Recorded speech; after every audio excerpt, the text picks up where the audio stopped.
अस्सलाम वालेकुम, कैसे हैं आप सब। मैं भी ठीक हूँ, अल्लाह का शुक्र है। आज इतनी ज़्यादा स्मोक थी, सुबह सुबह कुछ नज़र ही नहीं आ रहा था। अभी तो फिर थोड़ी सी कम हो गई है, सुबह बहुत ज़्यादा थी। अभी भी तकरीबन 7 बजे का टाइम है और कैमरे में तो इतनी ज़्यादा नज़र नहीं आ रही थी, वैसे बहुत ज़्यादा थी। तो अभी बच्चे सब सब सो रहे हैं, मैं और अम्मी उठे। अभी बच्चों को भी उठाना है, उनको नाश्ता वगैरह करवाना है। फिर हमने जाना है, खाला मेरी आई हैं सिंगापुर से, तो उनसे मिलने के लिए जाना है। तो अभी फिर हम लोग यहाँ पे पहुँच गए थे और बाद में मौसम भी इतना अच्छा हो गया था, धूप निकल आई थी, लेकिन सुबह बहुत ज़्यादा सर्दी थी। घर से बाहर निकलने को तो दिल ही नहीं कर रहा था। यहाँ पे हम लोग आए तो खाना रेडी था, सब खाना खा रहे थे। तो हम भी यहाँ पे ना धूप पे बैठ के खाना खा रहे। मैंने कहा मैं तो धूप पे ही बैठ के खाऊंगी। यहाँ पे बिरयानी थी और साथ में जर्दा था, बहुत मज़े के थे चावल। मुझे इतने ख़ास अच्छे नहीं लगते हैं, लेकिन ये वाले बहुत ज़्यादा अच्छे बने हुए थे, देख के बने हुए थे ना, तो इसलिए बहुत अच्छा टेस्ट था इनका। मैंने तो इतने ज़्यादा खाए हैं, आज पहली दफ़ा मैंने इतने ज़्यादा चावल खाए हैं। फिर यहाँ पे मैं आके धूप पे बैठ गई हूँ, बच्चे भी यहीं पे बैठे हुए थे। सर्दियों में ना जिधर धूप होती है उधर मैं धूप के साथ साथ मैं भी चलती रहती हूँ। जिस जगह धूप जाती है मैं भी उधर ही जाके बैठ जाती हूँ। तो अभी फिर यहाँ पे बैठे हुए थे सब। शुक्र है अभी सर्दी नहीं थी, मौसम अच्छा हो गया था।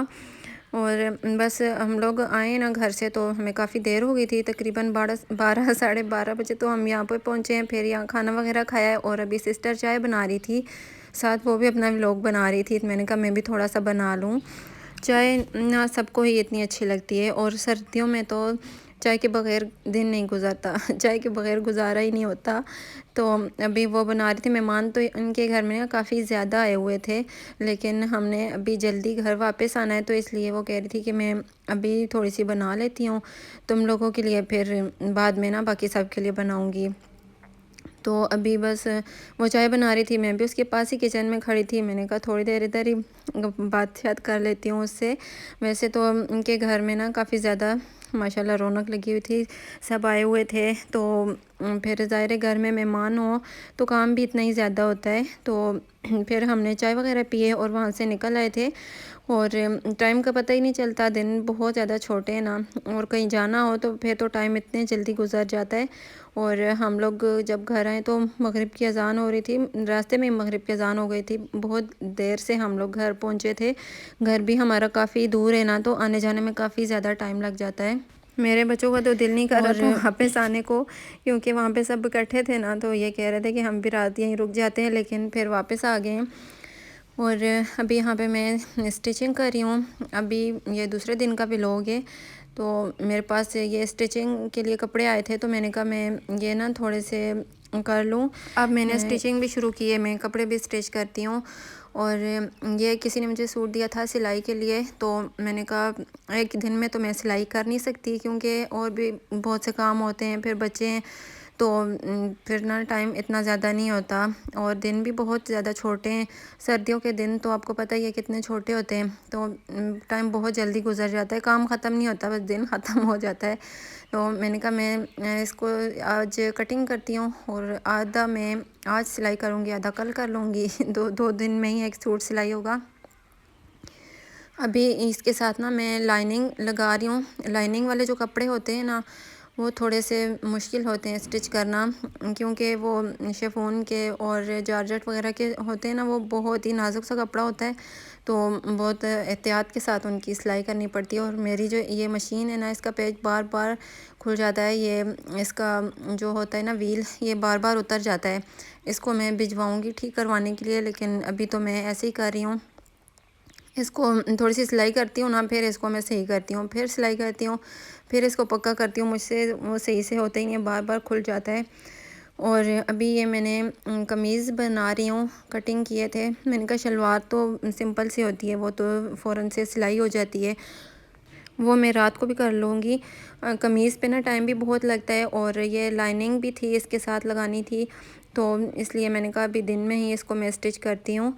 वैसे भी हमारे यहाँ तो लाइट का पता ही नहीं होता कब लाइट चली जाए। अब तो हफ्ते में ना 2-3 दिन लाजमी लाइट जाती है, पहले कम जाती थी, अब बहुत ज़्यादा जाती है, और पूरा दिन फिर लाइट भी नहीं होती, तो फिर बहुत मसला होता है।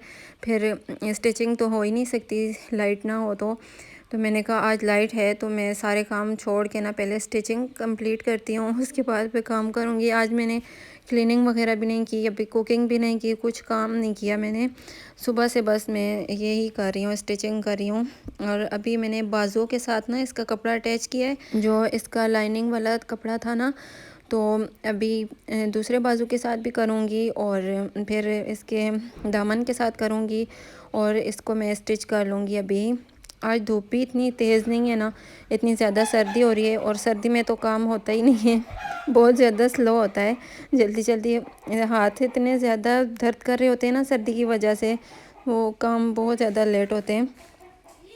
यहाँ पे अभी मैंने सारा कपड़ा इसके साथ अटैच कर दिया है और अभी पहले इसके बाजुओं की तरपाई करूँगी। पाइपिंग मुझे नहीं मिली, मैंने कहा इसके साथ पाइपिंग लगाऊँगी लेकिन वो नहीं मिली, तो फिर मैं ऐसे ही इसकी तरपाई करूँगी और फिर इसकी मैं स्टिचिंग करूँगी।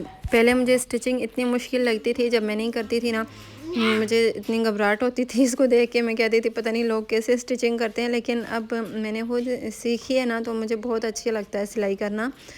और फिर मैंने उसको वहीं पे छोड़ दिया कमीज़ को, मैंने कहा उसको मैं बाद में कंप्लीट करूँगी क्योंकि काफ़ी देर हो गई थी और खाने का टाइम हो रहा था। तो यहाँ पे ना मेरे पास 2 शलजम पड़े हुए थे, लोबिया मैंने बनाया था रात को लेकिन वो मेरा खाने को दिल नहीं कर रहा था, तो मैंने यहाँ पे शलजम काटे हैं, थोड़े से ही थे लेकिन मैंने कहा एक प्लेट तो बन जाएंगे। तो उसमें मैंने प्याज भी काटा है, टमाटर, हरी मिर्चें, सारी वेजिटेबल्स मैंने इकट्ठी काट ली हैं और इनको फ्राई पैन में डाल दिया है, ऑयल डाला है और इनको ना इसमें फ्राई करूँगी हल्की आंच पे। इसके ऊपर कवर लगा के रख दूँगी तो ये ख़ुद ही अपने पानी में ना गल जाएंगे। टमाटर का पानी भी होगा और शलजम तो बहुत ही थोड़े से हैं, बहुत कम थे, लेकिन मैंने कहा मैं यही खाऊंगी, मेरा दिल कर रहा है। मुझे शलजम ना बहुत ज़्यादा अच्छे लगते हैं। तो अभी ये 2 ही पड़े हुए थे तो मैंने कहा ये ऐसे ही ख़राब भी हो जाएंगे, मैं इनको बना लेती हूँ। और यहाँ पे ना हमारे घर में जो मुर्गियाँ हैं ना ये छोड़ती नहीं हैं, जिधर भी जाओ ये हम सबके पीछे पीछे फिरती रहती हैं, तो किचन में भी आ जाती हैं ये।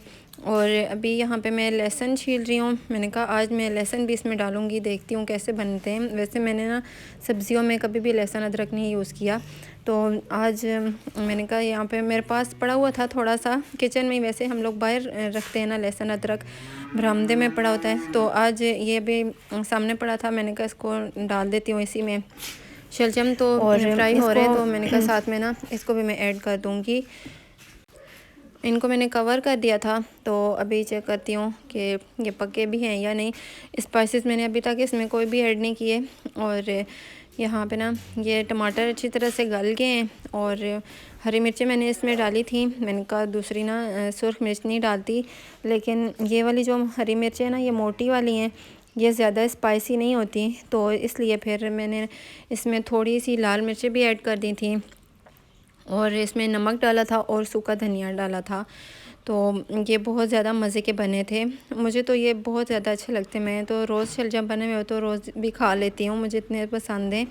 और फिर जब ये बन गए थे ना तो इसके ऊपर मैंने हरा धनिया और थोड़ी सी ½ टीस्पून चीनी डाल दी थी। चीनी या गुड़ थोड़ा सा लाजमी डाला करें क्योंकि शलजम थोड़े से कड़वे होते हैं ना, थोड़ा सा टेस्ट इनका इस तरह होता है, तो उसमें ये डालें ना तो फिर इनका टेस्ट बहुत अच्छा हो जाता है और ये बहुत मज़ेदार बनते हैं। और हम फिर मिलेंगे अच्छे से नए व्लॉग में, दुआ में याद रखिएगा। अल्लाह हाफ़िज़।